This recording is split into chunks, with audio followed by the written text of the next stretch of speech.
Allez, fais pas ta timide. Bon, mon auteur, Anna Kessou, ne veut pas présenter sa série Les enquêtes d'Antoinette. Ah oui, Antoinette, c'est moi, la femme de ménage détective. Alors aujourd'hui, c'est moi qui m'y colle. Je vous présente l'étrange pension de Mrs. Scratch.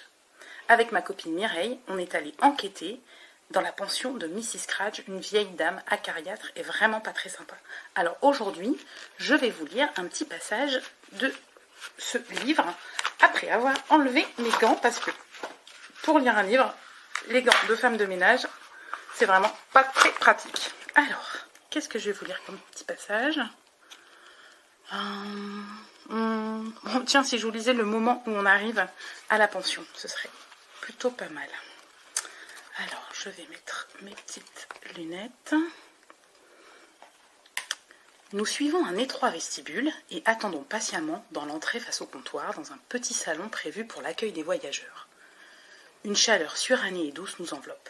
Elle se compose de moquettes, d'odeurs de nourriture, de bois brun, de vieilles dentelles et contraste avec l'extérieur glacial.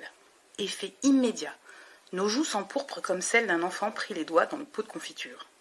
En face, un large escalier qui doit mener aux chambres, à gauche les cuisines, à droite un écriteau indique la salle de réception. Une imposante horloge à pendule annonce 12 coups dans un silence feutré. L'endroit semble désert. Mireille se dirige vers la sonnette de comptoir quand nous parviennent des éclats de voix. « Ne crois pas que tu sois la seule à avoir fait des sacrifices dans toute cette histoire. Cette ville-là sera ton tombeau, Anna.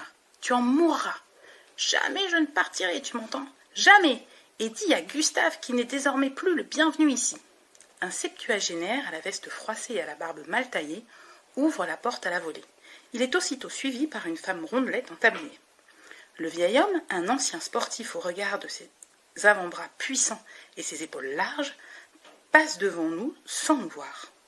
Seule sa peau fine qui tombe sur son cou et ses veines saillantes attestent de son bel âge. La femme, au tablier, arbore un visage tout en rondeur, aux traits juvéniles, nez retroussé et taches de rousseur. Elle nous adresse à peine un signe de tête avant de raccompagner son aîné. Ils reprennent leur conversation derrière la fine cloison du vestibule, à voix basse mais audible. La pension, tout ce stress provoque une hausse de sa tension artérielle. Bientôt je ne pourrai plus rien faire, et l'une des prochaines crises risque de lui être fatale. Elle a besoin de repos, énormément de repos.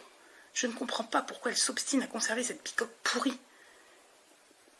Ce n'est pas contre vous, Harriet.